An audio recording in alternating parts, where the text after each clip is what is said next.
When an airliner crashes, the consequences can be catastrophic. Carrying such large numbers of people means the death toll is often horrifying. In that single terrible moment, hundreds of lives can be lost. For many, this danger preys on the mind every time they fly. Yet air travel is now our safest mode of transportation. The modern airliner is designed, tested, and built to protect its human cargo.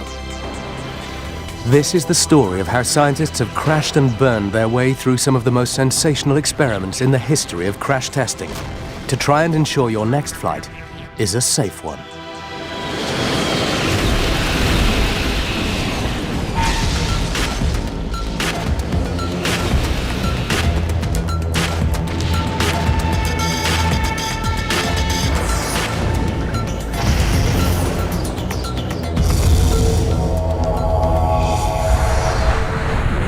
Flying has become a part of everyday life. 1.5 billion people travel by plane every year.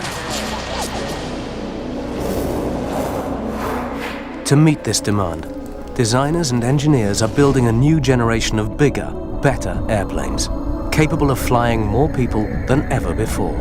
At Airbus Industries, they've just built the largest passenger plane, the Airbus A380, capable of flying a maximum of 850 passengers. Inside, there's room for 10 squash courts. The fuel capacity is equivalent to 21 road tankers, and the takeoff weight is 560 tons, heavier than a 10-car passenger train. Impressive specifications, and at the heart of the design of this Titan of the skies is an unshakable commitment to safety. We have an obligation to make sure that we've done everything possible to design, to manufacture, and to support in operations the safest aircraft possible. Today's planes are safer thanks to decades of work in the field of crash science. Over the years, pioneers in engineering and safety innovation have crashed millions of dollars worth of aircraft. And they've even experimented on themselves to find new ways to save life. Each step along the way, their results have been fed into the design and construction of newer, safer aircraft. It's taken just over 100 years to get from this to this. The progress crash scientists have made possible is nothing short of remarkable. Some of the greatest advances have been in the robustness of the plane itself. Our very first airplanes were flimsy contraptions, built to fly, but not to withstand a crash. 1903 marked a new era in travel when the Wright brothers successfully completed the first powered flight. But within 5 years, aviation had claimed its first victim. Orville Wright, together with a passenger, Lieutenant Thomas Selfridge, were conducting a flight test on a new aircraft. In a tight turn 45 meters up, the propeller broke and Wright lost control. The plane plunged to the ground. In the devastating impact, Lieutenant Selfridge was killed and Wright himself was seriously injured. It was a tragic illustration of how early aircraft offered frighteningly little protection in an accident. Stunts at the time revealed the effect of vertical impact on an early plane. Even a short fall is utterly devastating. The wooden structure simply folds in on itself as the plane hits the ground. In this case, the occupant walks away alive, but few air crash victims were this lucky. The early days of commercial air travel had a poor safety record. The same accident rate today, with so many more people flying, would put fatal crashes in the thousands. Watch out! Get out of there! She's ablaze! A funeral pyre fed by 1,000 gallons of gas! But safety has improved so much that on a commercial flight today, you stand only a 1 in 2.5 million chance of being in a fatal crash. Despite the superb safety record of the modern airliner, most passengers would still admit to a leap of faith by trusting a cigar-shaped tube with wings to keep them in the air. Crucial to all safe flight is the aerodynamic performance of the aircraft, as aeronautics expert Professor Jeff Jupp explains. The modern jet transport aircraft, of course, is a very large aircraft, a very heavy object, which has got to be got into the air and stay there. The wings are specially curved so that the air speeds up above the wing and, relatively speaking, slow down below the wing. There's a fundamental law in aerodynamics that as air speeds up, its pressure falls, its pressure is reduced, or equivalently, as it slows down, its pressure is increased. So what we have is a reduction of pressure above the wing, an increase of pressure below the wing, and that pressure difference provides the lift that keeps the aircraft in the air. You can feel it, actually, if you were just to hold your hand at an angle in a strong wind, and you'll be able to feel the forces actually lifting your hand, which is equivalent to the way a wing lifts. The modern airliner is extremely aerodynamic, but its design has been shaped by bitter lessons learned from the failures of the past. In 1953, the de Havilland Comet, the world's first commercial jet airliner, crashed during a routine flight. Shortly after takeoff from Calcutta, India, all contact with the plane was lost. Investigations concluded that it disintegrated in mid-air. 8 months later, the same thing happened again, soon after a departure from Rome. De Havilland realized they had a serious problem on their hands. But with the plane in hundreds of pieces and not a single survivor from either crash, they struggled to understand what had happened to the aircraft in its final moments. With no obvious explanation for why the plane had disintegrated, crash scientists turned to the basic laws of physics for help. To test the effects of pressure changes on a plane fuselage, they immediately put the Comet into a rigorous testing program.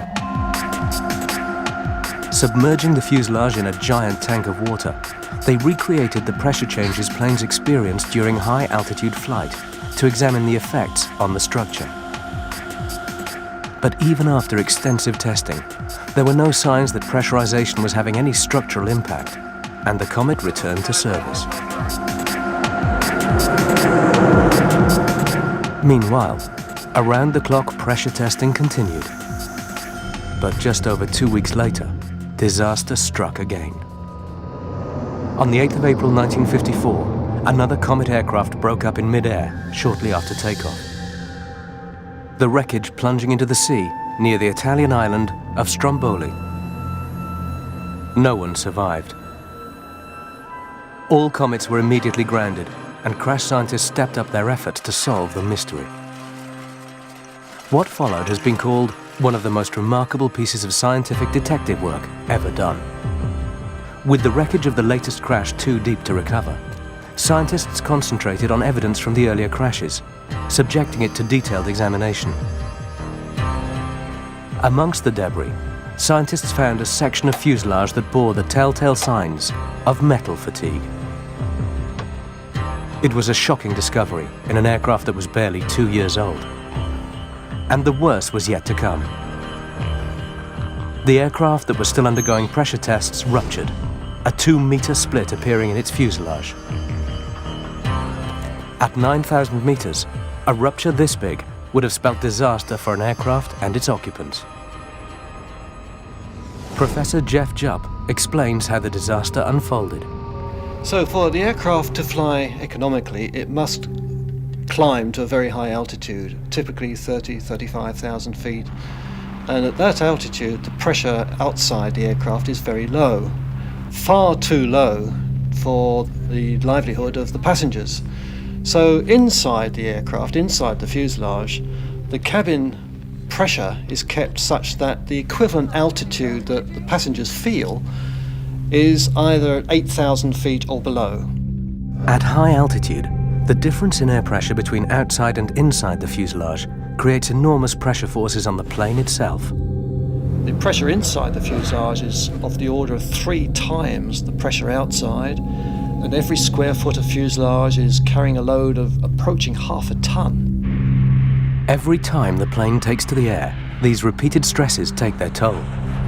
As the aircraft climbs, the pressure differential increases and the fuselage shell actually does expand. Then as it descends, then the pressure differential disappears once more and the fuselage contracts.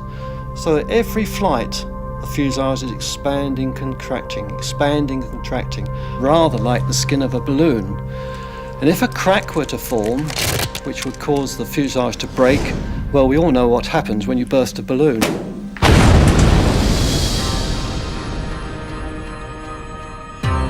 Crash scientists concluded that the destructive energy that tore the comet apart was equivalent to the explosion of a 220-kilo bomb. And it all started with a tiny crack at the corner of a window. The problem was, the corners of the square windows were weak points, and repeated pressure changes put them under immense stress. And the smallest tear could be all it took to destroy an entire aircraft. The solution was a simple design change, to turn the square windows into round ones. The Comet airliner was later redesigned and flew successfully. Crash science learned an important lesson, and commercial airliners today all have rounded windows. And another crucial lesson emerged from this episode in aviation history: the value of rigorous testing. The Comet's fatal design flaw was only discovered after 9,000 simulated flying hours. The testing of today's planes may be more high-tech, but the basic idea is still the same. Crash scientists recreate flight cycle after flight cycle to test a design to its absolute limit. At Airbus, the A380 testing regime took 2 years. Sections of the aircraft were put through 47,000 separate flight cycles, monitored by 6,000 sensors, as over 1,800 tons of steel test rig applied repeated pressure loads. The result is an incredibly robust structure made up of the latest fatigue-resistant materials. The most revolutionary of these is Glare, a glass and aluminium reinforced laminate, which is used in the upper fuselage of the aircraft. Alternating layers of aluminium and reinforced glass fiber make it especially resistant to corrosion and fatigue, making the aircraft fuselage strong and durable. But keeping the fuselage intact is only one element of safe flight. Just as crucial are the engines that power it. It is a triumph of highly durable and efficient engineering that gets 560 tons of Super Jumbo off the ground and maintains the safety of everyone on board. Surprisingly, the closer you are to the ground, the more important it is that your engines are working properly. Most air accidents take place during takeoff and landing. Now checks on the sig base mask going, number 2. If a plane experiences an engine problem at high altitude, pilots often have time to diagnose the problem and take corrective action. Check is 0, would you? I just said locked. But if an engine problem occurs during takeoff or landing, there is less time for correcting the problem. January 1982. In freezing weather conditions, a Florida-bound 737 jet takes off from the Washington National Airport in the United States. Within 30 seconds, the plane is in serious trouble, struggling to gain enough altitude. It fails, crashes into the 14th Street Bridge and the freezing Potomac River below. Despite heroic rescue attempts by the emergency services, all but 5 of the 79 people on board were killed. The official crash investigation attributed the disaster to pilot error. But their failure to get Florida Palm 90 into flight was due in part to the bad weather and the effect it had on the plane's engines. Vital sensors gave an incorrect reading of the engine power because ice had frozen onto them. As a consequence, the pilots never gave the engines full throttle, and the plane fell out of the sky. This disaster underlined the critical role the engine plays on takeoff. Manufacturers have turned to crash scientists to put the jet engine through extraordinary levels of testing. Rolls-Royce is one of the biggest manufacturers of jet engines in the world today. At its technical headquarters in Derby, England, the latest engines are put through their paces. Engineers prepare by fitting the engines with thousands of sensors to gather stress and performance data. Then they're tested in simulated extreme weather conditions. The engines are deluged with 33,000 gallons of water an hour to simulate the heaviest rain and hailstorms. Then they're temperature tested with searing heat and biting cold, simulating the worst conditions they'll have to confront in the air while maintaining power and thrust. This is the kind of environmental barrage that crash scientists must guarantee the engine can still fly through. But there's an even greater hazard faced by jet engines in flight. Bird strike. The effect of a direct hit on any part of an aircraft can be devastating. The cabin, wings, and control surfaces can all be severely damaged by feathers and hollow bones, leading to loss of control or engine power. The first part of an engine in the line of fire are its fan blades. These work just like regular propellers, turning at high speed to drive the plane forward, so it's crucial they stay intact. This gelatin mold, the same weight and density as an 8-pound bird, is fired at a single spinning fan blade, which mustn't break. Everything from single strikes to an entire flock are aimed at various parts of the engine fan. Critical performance data from these strike tests has been fed into the design of the latest Rolls-Royce engine technology, the Trent Wide Chord Fan Blade. These blades are designed to stay intact and keep working even in the event of a direct hit. But crash scientists still have to test to see what will happen in the unlikely event of a blade actually breaking off. In this test, a controlled explosion intentionally shears off a single blade. The sudden release of energy within the engine is enough to throw a medium-sized car 30 meters through the air. And it's absorbed in the form of harmless vibration through the outer casing. Such research has ensured that jet engines have developed an extraordinary level of reliability. Tough and durable, the jet engine is also remarkably simple. Professor Jupp again. Well, it's almost two engines in one in a way, because first of all the air is drawn in through the front of the intake to a large fan, which is really a propeller. And like a propeller, it draws the air in and thrusts it out the back, and that provides most of the thrust propelling the aircraft forward. But some of the air is drawn through a basic jet engine behind the propeller. It's a process of suck, squeeze, bang, blow. Suck. Air is first drawn into the front of the engine, where squeeze. It's compressed by a large fan housed in a cowling which forces the air backwards and compresses it to 40 times its normal state. Bang. This compressed air then enters a combustion chamber where fuel is injected into it and ignited. And blow. This generates heat, increasing the air pressure and the engine's total thrust. The jet engine is a reliable source of incredible power, helping planes to fly efficiently most of the time as our safest form of transportation. But planes do occasionally crash. When it all goes wrong, it's the job of crash science to make sure the plane can still protect the passenger.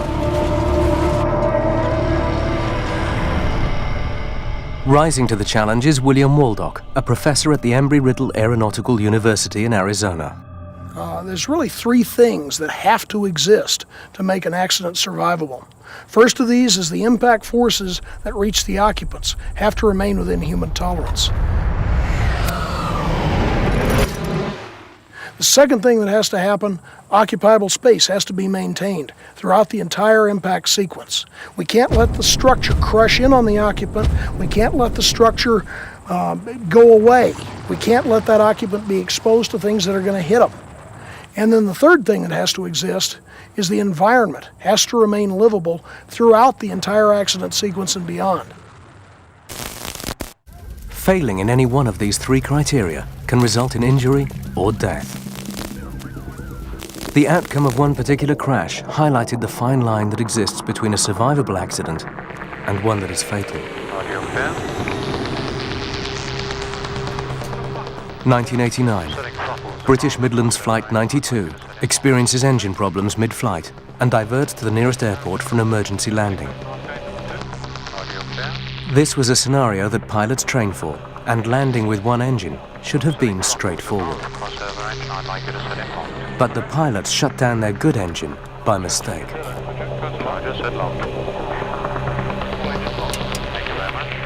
Without the altitude and time to take corrective action, they'd gone from an emergency to a disaster. Struggling to land what was now a 60-ton glider, they fail and hit an embankment alongside a busy road at nearly 200 kilometers an hour. With no fire breaking out after the crash, impact alone killed 47 of the 126 passengers and crew on board. So why does the force of impact cause such high casualties? Again, investigators turn to science for an answer. The energy acting on the body during an impact is called G-force. In everyday life, we only experience one G, the normal pull of gravity on the body. In an air crash, G-forces multiply, and this can be extremely dangerous. As greater G-force is applied to the body, its weight increases and internal organs experience greater pressure. But how much G-force can the human body take and survive? In assessing the human tolerance to sudden impact, crash scientists conducted remarkable and dangerous experiments. In the early 1950s, an Air Force doctor named Colonel John Stapp found himself on the fast track to becoming a leading pioneer in the science of human impact survival. Valuable data that is still used by crash scientists today. At the Holloman Air Force Base in New Mexico, John Stapp completed 29 rocket-powered sled deceleration experiments. The plan was to strap him in tight, accelerate him to high speed, and then bring him to a sudden stop to test the effects of sudden high-speed deceleration on the human body. It was a high-risk experiment, and no one knew if Stapp would survive. Fire! Riding a sled called Sonic Wind, which generated about 50,000 pounds of thrust, he hurtled down a 1.5-kilometer rail track, accelerating from 0 to 1,000 kilometers an hour in just 5 seconds. A water break stopped him in his tracks in less than 2 seconds. The severe jolt was like that felt by a driver crashing into a brick wall at nearly 200 kilometers an hour. He experienced a phenomenal force of 40 Gs, more than anything scientists thought humans could survive.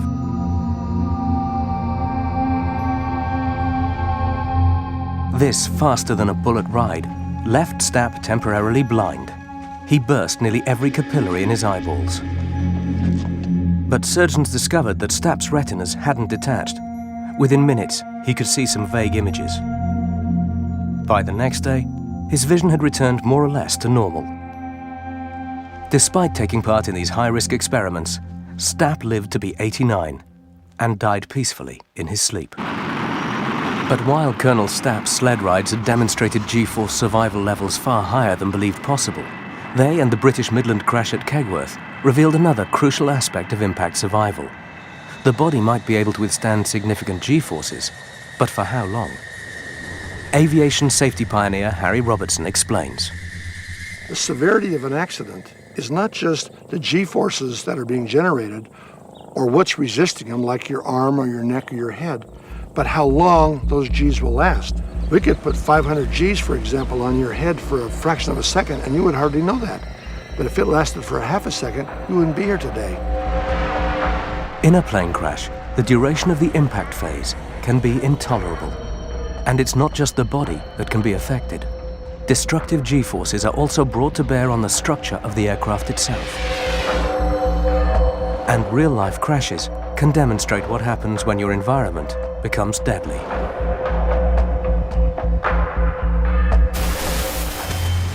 In the case of the British Midland disaster at Kegworth, it was not the force of sudden deceleration that caused such high casualties, but the effect it had on the passenger space within the aircraft. Professor Angus Wallace was one of the surgeons who operated on the survivors. He noticed a significant number of injuries to the legs, arms and heads caused by impact with the plane's interior fittings. It seems not only had the seating come away from the floor, but overhead lockers had also torn loose. Under the effect of G-force, these had turned into lethal projectiles.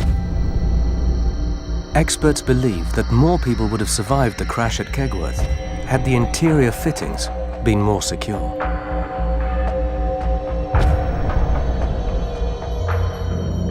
Interviewed soon after about this crash, Professor Angus Wallace highlights the failures of the plane's design.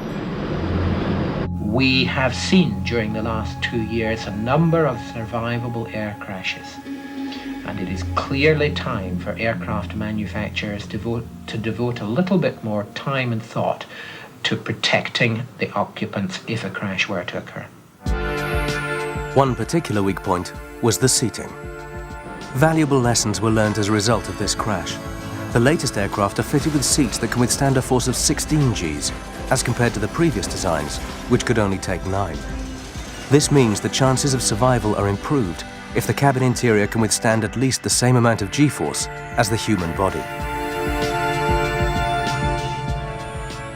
However, as the structural integrity of planes improved, it soon became clear to scientists that there was a bigger killer at work in plane crashes. On average, flames, smoke, and toxic fumes were killing 3 out of every 4 people who had survived impact. Crash science was about to tackle this terrifying phenomenon. January 1974. A Boeing 707 with 101 passengers on board crashes while making a scheduled stop on the island of Pago Pago, part of American Samoa in the South Pacific. The night approach to the island runway with heavy winds and a brewing storm was a difficult one. This time, it ended in tragedy. Hitting the trees a kilometer short of the runway, the plane cut through the jungle vegetation for over 300 meters until it finally came to rest. All but 4 of those on board died. But this was a tragedy with a shocking twist. Investigators revealed that of the 101 passengers on board, all 97 who'd perished died not on impact, but as a result of the ensuing fire. The lethal problem of post-crash fire has plagued crash science since the early days of flight.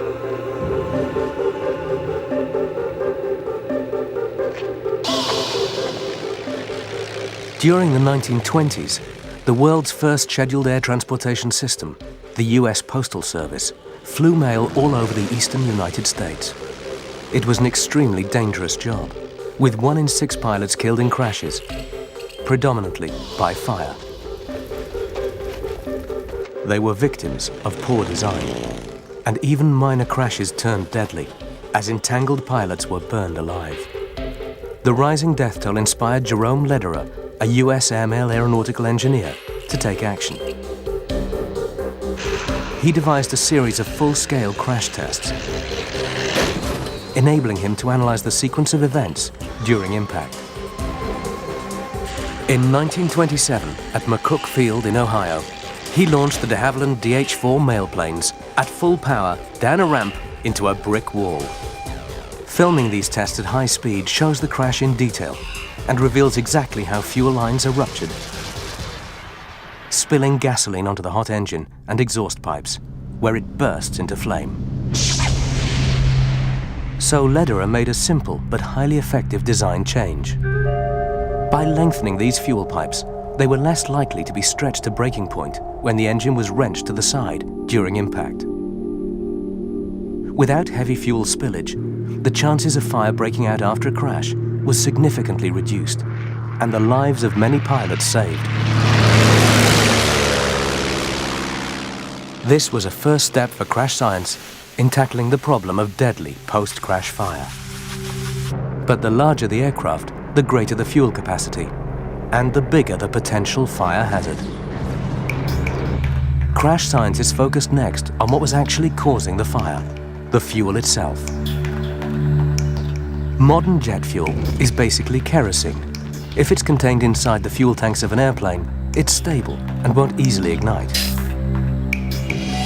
But in the event of a crash, when the fuel is likely to spill, it's a different story. The danger is the spilled fuel will vaporize or mist if the tanks are ruptured on impact. Because the plane is still in motion, fuel particles spilling from any hole in the tank will mix with oxygen in the outside air, making them highly volatile. This deadly mist of fuel can turn the whole area into a fireball. Ignition can be sparked in just 0.6 of a second after impact. Everything from hot engine flames, light bulb filaments, friction sparks from metal sliding on the ground, and electric arcs can ignite the vapors. Once the fireball erupts, it can spread rapidly through this mist of fuel at rates exceeding 15 meters per second. To make matters worse, this fuel mist can shoot ahead, ignite, and the aircraft can slide into the 1300 degrees Celsius fireball. One of crash science's pioneers in analyzing the cause of these fires is Harry Robertson. He planned to find out what could be done to prevent this horrifying phenomenon. Together with his crash science team, they acquired a number of aircraft from civilian airlines and the US military, spending many hours getting them ready for the tests. At the Deer Valley Airport in Arizona, they set about a series of dramatic experiments. During our test program, we crashed a DC-7 and we crashed a 1649 Super Constellation, two major airline aircraft. First, a gripper linked the nose of the plane to a 1,200-meter-long monorail to ensure the test aircraft stayed on track. And under its own power, it would go down that rail system until it got to what we call the target area. Here, rigid cement barriers would rip away the undercarriage. Next, the propeller blades were sheared off by upright railroad tracks, and the wings were torn open by telegraph poles. Let loose, these rogue blades could tear into fuel lines or sections of the wing where the fuel tanks were located. Their path was uncontrollable. In some cases, the blades went through the fuselage, where people were sitting or where cargo was or where fuel lines were. It'd go all over the place. We weren't sure where they were going to go. Filming the test at high speed, between 250 and 1,000 frames per second, revealed every detail of the crash. Robertson and his team designed these tests to simulate the typical impact event during survivable takeoff and landing accidents, when fuel fires were the greatest hazard to passengers. Harry Robertson's experiments focused on ways to reduce this danger. One of the approaches that has been used to try to reduce the fire hazard threat has been to figure out a way to get the fuel that will not burn. Or if it does burn in an accident, it doesn't burn very violently. The team developed a theory. By changing the consistency of the fuel, making it thicker, it would be less likely to spill so rapidly from a ruptured tank. What would that fuel do in an accident? Would it stay in chunks and cut down misting, which is a real big problem in fires, for example? Or would it spill at a slower rate? The team used dyed water instead of fuel because they wanted to see clearly how the liquid spilled and dispersed. A fireball could obscure their view and destroy the evidence. The team filled the inboard left and right wing tanks with a thicker, viscous water colored red and yellow to simulate a thicker consistency fuel. The remaining 2 tanks contained ordinary water, a different color for each tank, to see how badly they were ruptured on impact. As the plane hits, the left wing is twisted up and breaks, releasing large quantities of blue water from its tanks. As the engines are wrenched and the propeller blades sheared off, feed lines which carry the fuel from the tanks are torn apart and the fuel ignites.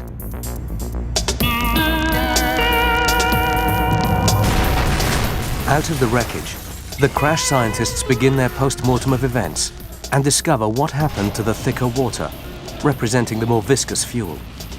The slow-motion footage shows that the more viscous fuel does not mist to the same extent as the usual liquid form. As seen here, the red and yellow mist spread over a smaller area than the blue. But the success of the fuel's anti-misting properties was short-lived. On closer inspection, it appears the viscous liquid creates a different but equally horrific danger. It can spatter in small enough chunks that stick to surfaces, which, if hot enough, can ignite. These early, thicker fuels were clearly no solution. But they inspired Harry and the team to come up with a different approach to the same problem. If they couldn't stop the fuel from burning, they'd have to try and stop it from spilling. This meant designing a tank strong enough to contain the fuel in a crash, but still light enough for the plane to get off the ground. The solution was a tough tank, a cut and tear-resistant bladder formed by a flexible bag. Unlike the rigid tanks, however, they could withstand greater impact force for longer by flexing and deforming, rather than rupturing under sudden violent pressure and distortion. The crash scientists set up another crash test, with an aircraft containing 2 different kinds of tanks. One was the traditional rigid casing, built into the wing. The other was the bladder design. Sending the aircraft on the same collision course as before, they wait apprehensively for impact. The result is not what they'd hoped for. Both types of tanks rupture, and once again fuel and oil lines give way, and a fireball erupts. This plane doesn't even have full fuel tanks. In fact, just enough to run the test.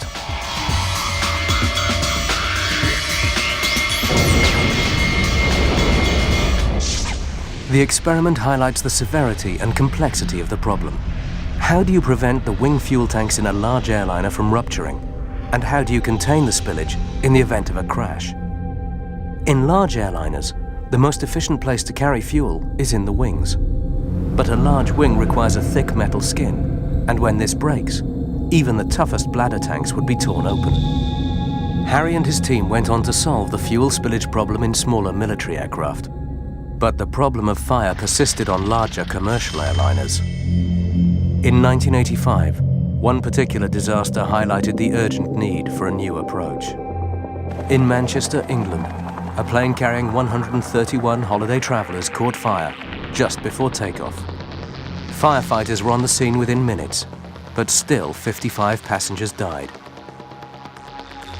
Helen Muir, director of the Cranfield Institute for Safety in England, was determined to find out why so many people died.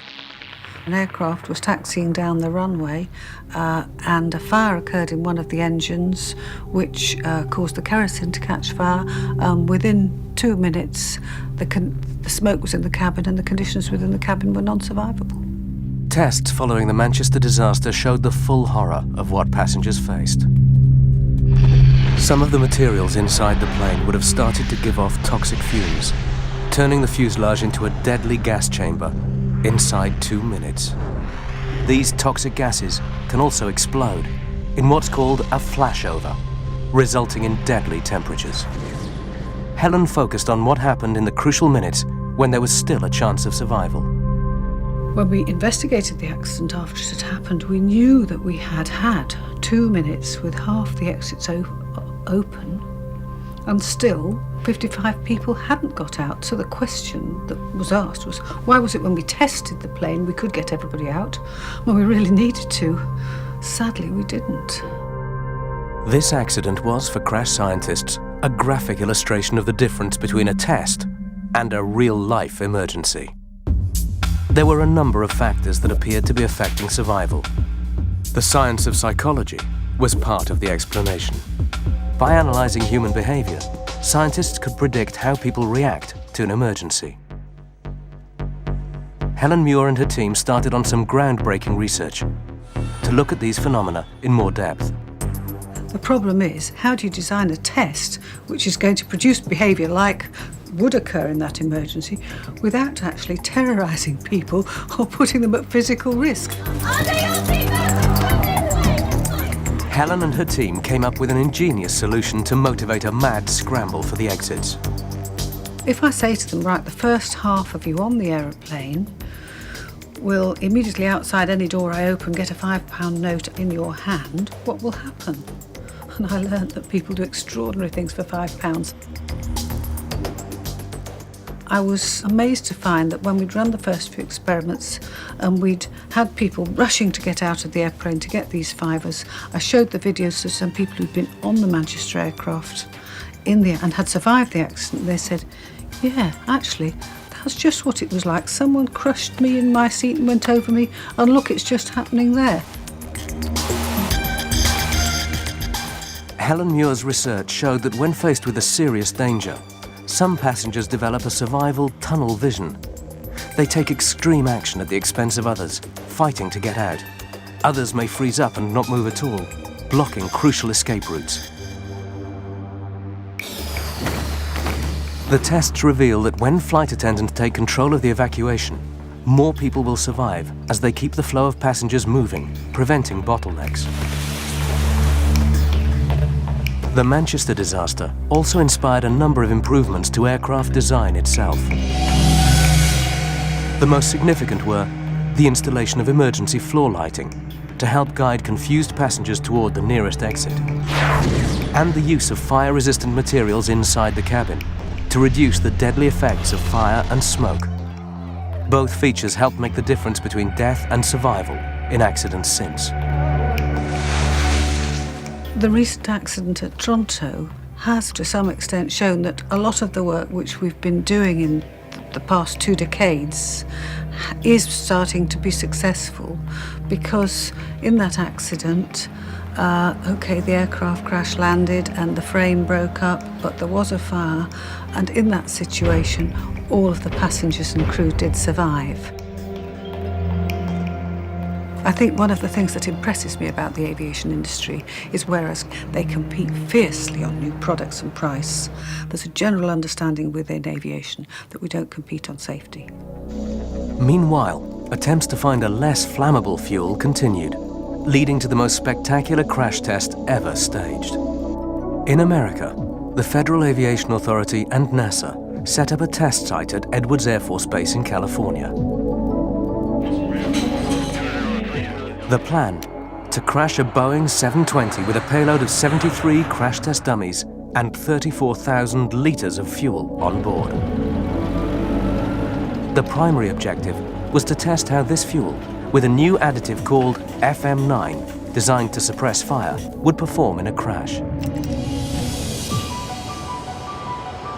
In front of a large crowd of news reporters, the plane takes off and climbs to an altitude of just over 600 meters.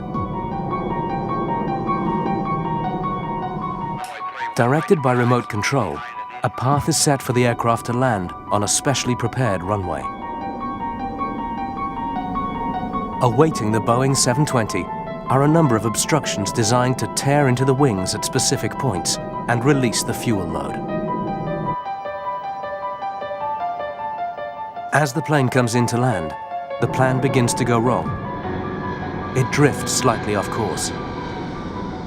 At an altitude of just 45 meters, scientists make a last-minute attempt to get the plane back onto their predetermined line of approach. But it's too late.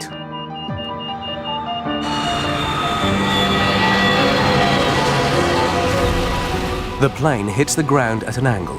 The left wing brakes on impact, and the fuel inside starts to pour out and ignites.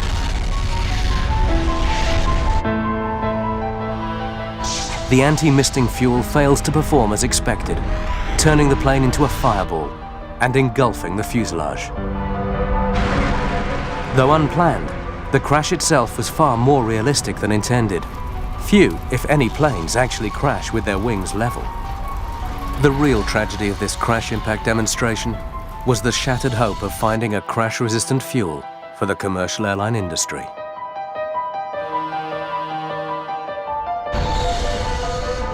Failing to find a less volatile fuel made it imperative to find alternative methods to improve aircraft safety. So, crash science moved on, shifting its focus onto the prevention of airline crashes altogether. The majority of all commercial air crashes are due in some part to human error. Washington, Kegworth, Pago Pago, and in 1977, the worst aviation disaster, excluding ground fatalities, in history, when two 747s crashed into each other on the runway of Los Roderos Airport on Tenerife in the Canary Islands. In heavy fog that had reduced visibility to just 300 meters, a KLM Dutch Airlines 747 had started to take off down a runway where a US Pan Am Jumbo was still taxiing. The total death toll was 583. Nav checks on the 6 base mask gain number 2.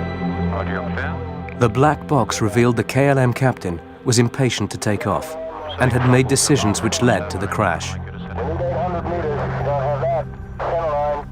The black box, or cockpit voice recorder, contained a unique record of the crew's conversations in the final moments of an accident-stricken flight. It's an invaluable source of information that allows crash scientists to retrace the decisions and sometimes the mistakes made just before the crash. In the case of the Tenerife runway disaster, the KLM pilot took off without final clearance.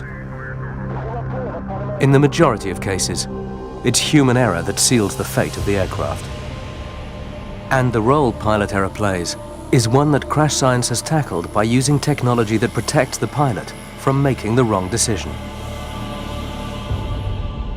At Airbus Industries, they've developed a system called fly-by-wire, as Chief Test Pilot Peter Chandler explains. Now, one of the advantages of the fly-by-wire is that where there are regimes of the flight envelope that we know that the pilot should never need to go into, will never need to go into, then we can add protections. On the latest fly-by-wire aircraft, safe flight is guaranteed by computerized protection. On this aircraft, the pilot cannot take the plane into hazardous flight, because any attempt to fly outside of the aircraft's safe limits of angle and speed means the computer steps in and takes control. Speed, speed, speed. There's a warning to tell me that the speed is low.